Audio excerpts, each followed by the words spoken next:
I never thought a family dinner would turn into a public showdown, but when a 15-year-old looked me dead in the eye and repeated the cruelest thing her mom ever said about me, I snapped.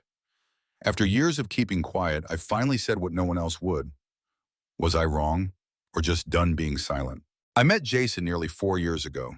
He was charming, grounded, and the kind of man who knew how to make you feel safe, not just physically, but emotionally too. I'd just come out of a string of exhausting relationships, and when he spoke about his daughter, Ava, with this mix of pride and tenderness, I thought, this guy's the real deal. Ava was 11 back then, all elbows and sarcasm. At first, she was polite in that "you're not my mom" kind of way, distant but not cruel. I respected that. I wasn't trying to be her mom. I knew where the boundaries were. But what do you do when the person who's supposed to be her mother treats parenting like an optional hobby? Jason's ex, Vanessa, was all about yoga retreats, crystal cleanses, and whatever spiritual trend was hot that month. Meanwhile, someone had to make sure Ava actually went to her dentist appointments, had a working calculator for school, or a lunch that wasn't just fries and a soda from the drive-thru. Slowly on, not by force, not by design, I became that person. I started doing school pickups when Vanessa forgot, stayed up with Ava through her late-night anxiety spirals, even figured out her favorite comfort foods.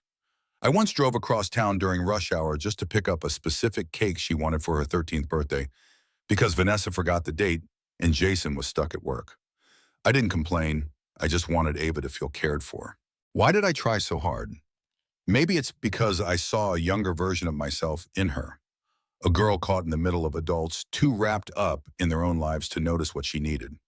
Or maybe I hoped that one day she'd see I was someone she could count on. But kids aren't stupid. They notice when adults whisper behind closed doors. And Ava had clearly been listening to her mom more than I realized. I'd hear little jabs from time to time. Things like, "My mom says people who date older guys are just looking for a paycheck." Or, "Your lucky dad has money, huh?" Each time I'd bite my tongue, remind myself she's a kid and keep it moving. But you can only keep turning the other cheek so many times before it starts to sting. Sometimes I'd lie awake wondering, how do you stay gentle with a child who's been fed poison about you for years? How do you keep showing up when everything you do is dismissed or twisted into something ugly? Still, I stayed. Not just for Jason, but for Ava too. I believe consistency could heal. That if I just kept being kind, maybe, just maybe, she'd come around. Looking back, I think I underestimated just how deep her mom's resentment ran. I didn't realize how often Ava had been used as a mouthpiece, a messenger for her mother's bitterness. It wasn't just about me and Jason anymore.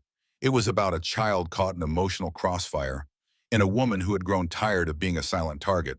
So when that dinner happened, when Ava leaned in, smiled sweetly, and dropped that cruel line in front of Jason's entire extended family, it wasn't just one insult.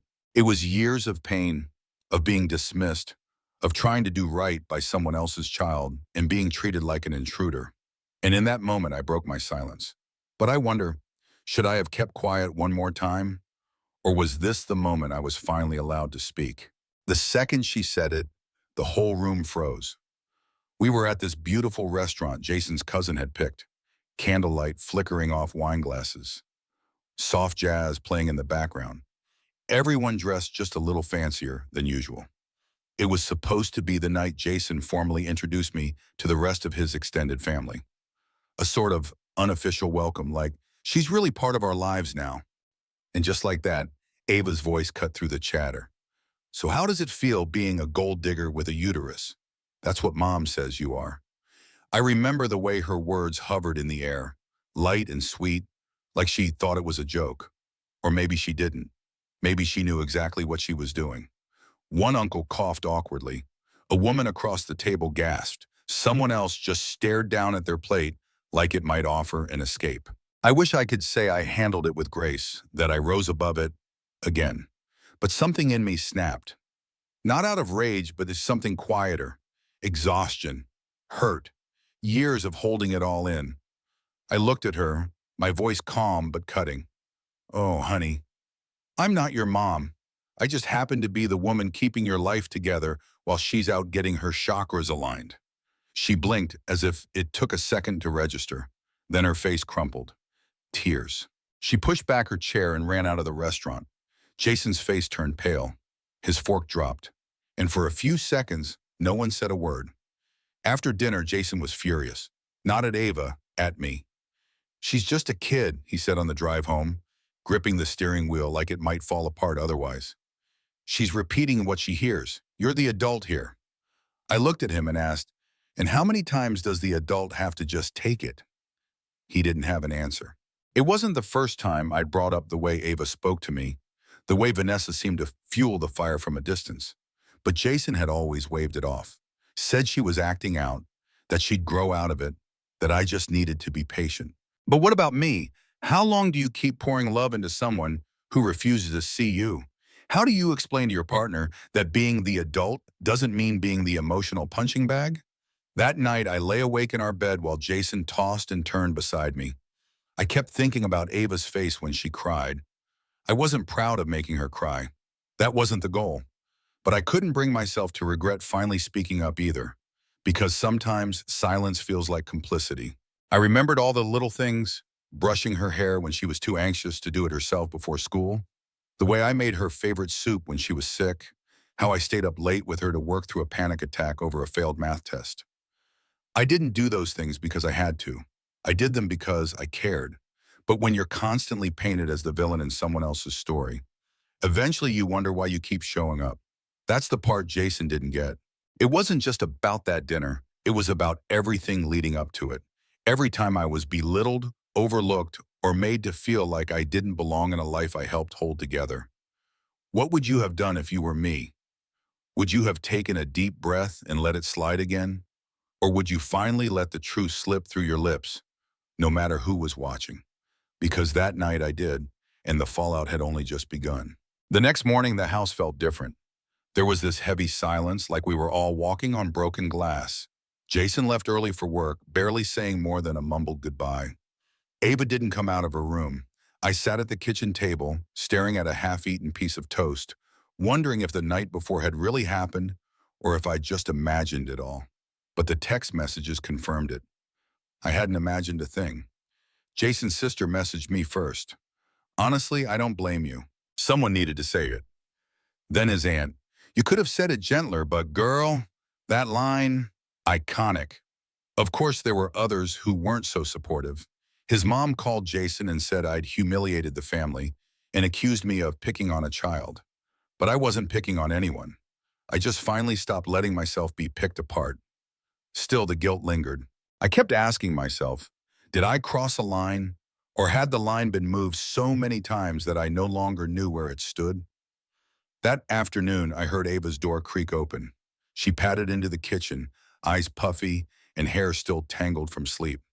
She didn't say anything, just stood there for a second, as if trying to decide whether to speak or not. I stayed quiet. I wanted her to come to me, not because she was forced, but because she wanted to. After a pause, she muttered, I didn't mean it like that. I mean, I don't know, Mom says stuff. I just thought it'd be funny. Funny. That word hit me like a slap. Ava, I said softly, do you think it was funny? She looked down. No. Then why say it? She shrugged. I was mad. I don't know. You're just always here doing everything. It's like you're trying to take over. That's when it hit me. Not the insult, not the disrespect, the fear. She wasn't angry because I was doing too much. She was scared that needing me meant letting go of the idea that her real mom would ever show up the way she needed. She felt guilty for leaning on me, so she lashed out, because it was easier to hate me than admit her mother was unreliable. Do you think I'm trying to replace your mom? I asked gently. Ava didn't answer right away. Then in the smallest voice, sometimes. I sighed, pushing my untouched plate aside. I'm not, Ava. I promise you, I never was. I'm not here to be your mom. I'm just someone who cares about you. And sometimes that means doing the things someone else should be doing. She nodded slowly, but I could see the conflict in her eyes. This wasn't going to be solved with one conversation. Later that night, Jason came home quieter than usual. We sat on the couch for a while, not speaking, until he finally asked, Are we okay? I looked at him, heart heavier than I wanted to admit. I don't know, Jason. I've been showing up for your daughter in ways her own mom hasn't. And when she cuts me down in public, you get mad at me? He rubbed his face, eyes tired. She's just a kid. She's your kid. I whispered, and you didn't defend me. That silence between us grew louder. How do you love someone who keeps expecting you to absorb damage without ever shielding you from it? At what point do you stop being the peacemaker and start protecting your own peace? Those were the questions I couldn't escape. Not that night, not anymore. The days that followed felt like walking through fog. Jason and I weren't fighting outright, but the warmth between us had chilled. Our conversations became shorter, the silences longer. Ava went back to her usual rhythms: school, headphones, closed doors. But something in her had shifted. She was quieter too, like maybe she was actually thinking about what had happened. I hoped so anyway, but it was Jason's distance that hit me hardest. I didn't expect him to throw a parade for me, but I had hoped for something, a sign that he saw how deeply I'd been trying, how hard I'd worked to build something stable in a house where the ground was constantly shifting beneath me. One evening, I found myself alone in the living room, folding laundry while a sitcom played in the background. The laughter track felt almost mocking. I held one of Ava's sweatshirts in my hands, the one I'd bought her on a random trip to the mall last fall. She'd seen it in the window and lit up like it was the best thing she'd seen all year. I surprised her with it the next day. She'd hug me without hesitation. I remember thinking maybe we were turning a corner. Now, holding that same sweatshirt, I just felt tired. Tired of proving myself. Tired of the tiptoeing. Tired of being asked to understand everyone else's trauma while mine went unnoticed. Jason walked in from the kitchen and paused when he saw me. "You okay?" he asked, the most he'd said all day. I looked up, swallowing the lump in my throat. "Do you even see me anymore, Jason? Or am I just a convenience in your life? Someone who fills in the gaps your ex left behind?" His face shifted, stunned. "Of course I see you. What are you talking about?" I shook my head, voice low. "I've given everything to help build a home here. I've stepped into roles that weren't mine, stayed quiet when I was hurt, tried to be patient when I was overlooked. But when I needed you to back me up, just once, you stood there like I was the problem." He sat down slowly, elbows on his knees. I didn't know what to do. "She's my kid. And I'm your fiancé," I replied, barely a whisper. "When do I get to matter as much?" That question lingered in the air between us, unanswered. The truth is, love isn't just about shared laughter or weekend plans. It's about showing up, consistently, fully, especially when things get hard. And in that moment, I realized something that broke my heart. I'd been showing up for Jason and Ava, but no one had really been showing up for me. Later that night, I sat alone in our bedroom, staring at the ring on my finger. The proposal had been beautiful. He'd cried, I'd cried. But what does a ring mean if the promise behind it is one-sided? How do you move forward in a relationship when you're the only one holding the emotional weight? And at what point do you stop asking for support and start demanding it, or walking away if it never comes?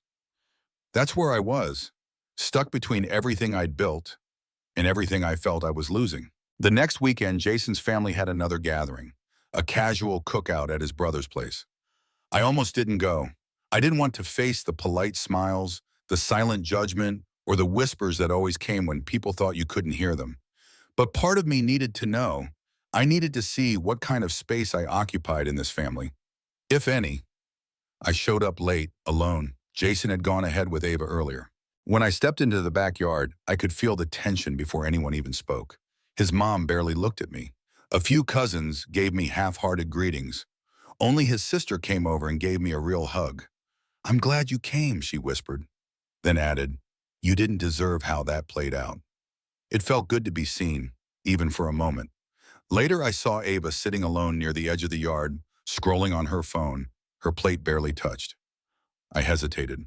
I didn't want to make things worse, for her or for me, but something inside me nudged me forward. I sat down next to her quietly. We didn't speak for a moment, just listened to the distant laughter and the sizzle of the grill. Then she said, "They're all talking about it."